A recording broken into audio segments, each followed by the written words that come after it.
Bonjour à tous, aujourd'hui on se retrouve une nouvelle fois avec une présentation des albums jeunesse les plus récents de la médiathèque. On commence avec Le Grand Méchant Lapin de Ingrid Chabert et Clotilde Goubely, paru aux éditions Frémousse. Alors, le Grand Méchant Lapin, ce n'est autre qu'une petite brute à grandes oreilles qui tyrannise tous ses congénères. Il mange leurs carottes, il détruit leur château de sable, bref, il les terrorise et surtout, il les fait systématiquement fondre en larmes. Enfin, peut-être pas tous, mais ça, on vous laisse le découvrir si vous décidez de lire cet album.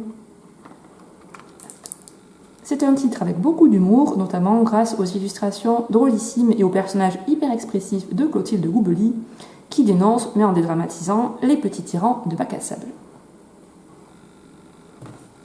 Toujours dans un registre humoristique, Saumon de Émilie Chazeran et Joël Drédemi, paru chez Les L'Envers. Au fond de la mer vivent les filles du roi Triton, 7 ravissantes sirènes, enfin plutôt 6, puisque la pauvre Saumon, elle, est affublée d'une tête de morue et de jambes poilues. Alors un beau jour, lasse des moqueries de ses sœurs et sur les conseils de sa mamie, elle décide de partir à la recherche de l'huître à 3 perles qui est censée réaliser des vœux.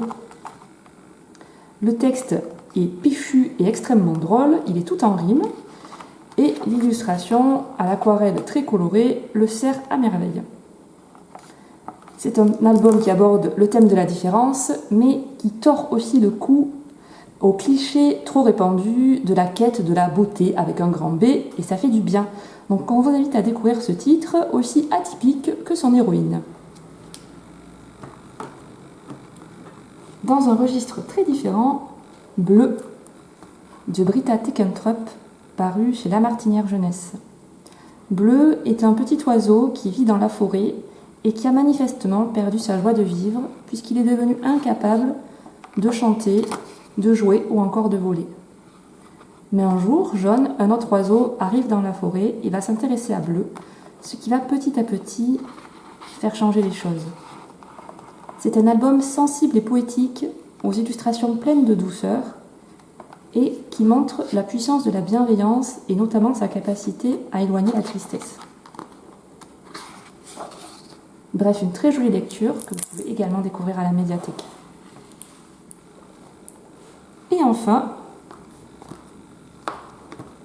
Coiffeur pour monstres de Alexandre Lacroix et Églantine Seulemans, paru dans la collection Père Castor chez Flammarion Jeunesse.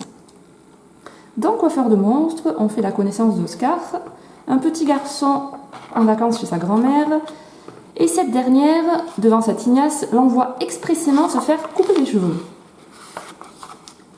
Mais le coiffeur chez lequel débarque Oscar n'est pas un coiffeur ordinaire, c'est en effet un coiffeur pour monstres, qui va prendre Oscar à son service.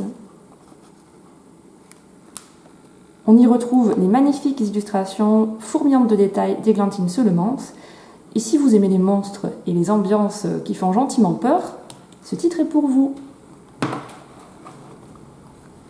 Ces titres sont bien évidemment réservables, alors n'hésitez pas à les commander via le Drive. À très bientôt!